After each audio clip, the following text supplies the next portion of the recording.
so let's talk about this.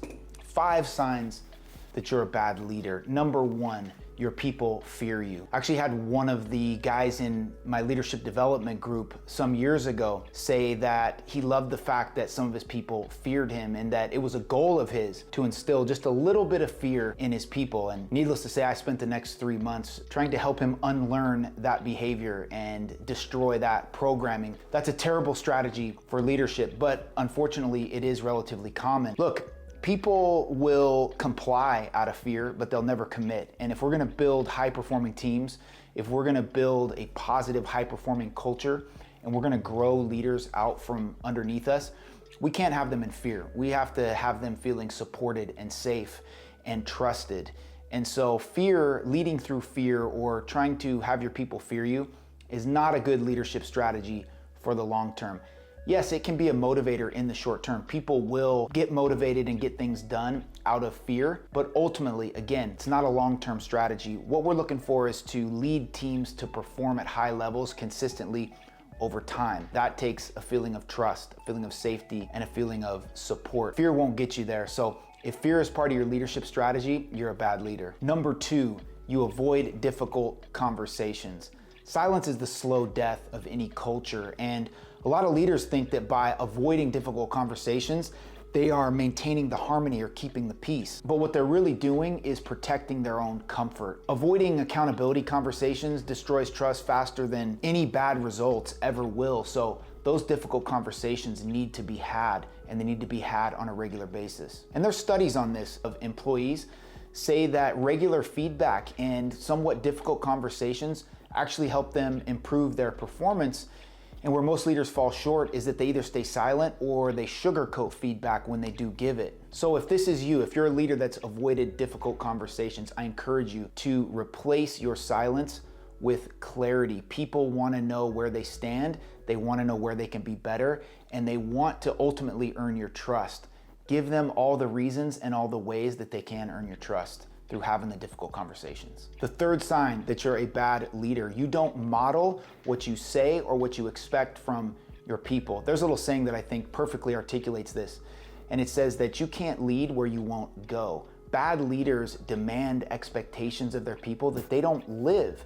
They demand accountability and they show inconsistency. And here's the thing, people see through it every time. They see through it immediately. You have to model the actions and the behaviors that you want to see in your team. People talk a lot about that idea of lead by example. They hold that up as a leadership principle and as a trait or characteristic of great leaders, but then they go out and say one thing and do another. They hold their team accountable while they themselves are in disarray and displaying inconsistency. So if this is you, you have to fix this. And the way you fix it is by living the standards first. Leadership is modeling, not messaging. Number 4, you lead from ego, not from essence. Look, ego wants to impress. Essence wants to impact. Ego-centered leadership breeds fear, turnover, and ultimately groupthink. Essence-based leadership, rooted in purpose, authenticity, and service, creates belonging and psychological safety, a culture that everyone wants to be a part of. So if you're one of those leaders that finds yourself leading too much from ego and not from essence, you've got to live your values. You've got to lead through your values. In my leadership development group, one of the first things we do with every participant is elicit their core values, and then we develop a statement which will allow them to lead effectively through those core values. Again, this is about leading from essence, from who you are, from your values, and putting your ego aside. And finally, number 5, the 5th sign that you're a bad leader.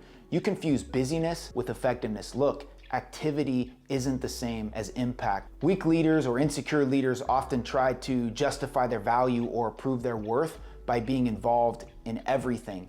And there's a term for people like that. We call them micromanagers. These are the leaders that delegate tasks to us.